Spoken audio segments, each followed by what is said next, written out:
शिवाजी महाराज की जय जय भवानी. जय शिवाजी. नमस्कार, जय शिवराय. माझं नाव तुषार आहे. आम्ही आत्ता चालत राहा ग्रुपचे सगळे सदस्य राजगडावर आलोय. आत्ताच आपण सूर्यास्त पाहिला आणि सूर्यास्त हा तुम्ही मागे बघत असाल आहे राजगडाचा बालेकिल्ला. त्या साईडला बघत असाल तर त्या साईडला आहे पद्मावती माची. आत्ता आपण आहे संजीवनी माचीवर आणि त्या साईडला तो दुबाई आहे. दुबाईच्या पलीकडे सोयळा माची.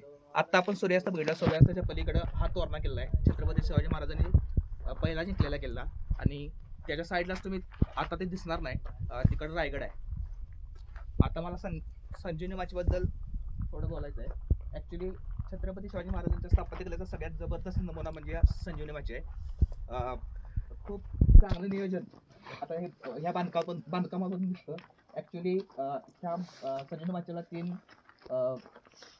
तिहेरी तटबंदी आहेत आणि प्रत्येक तटबंदी व्यवस्थित बांधून काढले. प्रत्येक तटबंदीला व्यवस्थित बुरुज आहेत. आता तुम्ही राजगडाबद्दल बोलत असाल तर 4 पार्ट पडतात. एक बालेकिल्ला, दुसरी पद्मावती माची, तिसरी संजीवनी माची आणि चौथी सोहळ्या माची. जर सपोज कोणी हल्ला केला आणि संजीवनी माचीवर हल्ला झाला तर प्रत्येक माचीवर पाण्याची टाकी आहेत. प्रत्येक माचीवर चिलखती बुरुज आहे आणि सरनोबताची सदर पण आहे. सो जर ह्या माचीवर हल्ला झाला तर ही माची पूर्णपणे तुटू शकते आणि बाकीचे 3 म्हणजे सेफ राहू शकतात.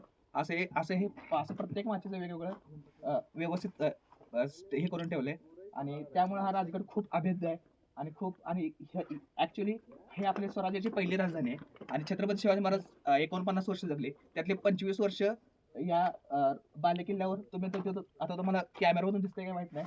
तिथं एक भगवा फडकतोय. तिथं शिवाजी महाराजांचं वास्तव्य होतं. थँक्यू, धन्यवाद.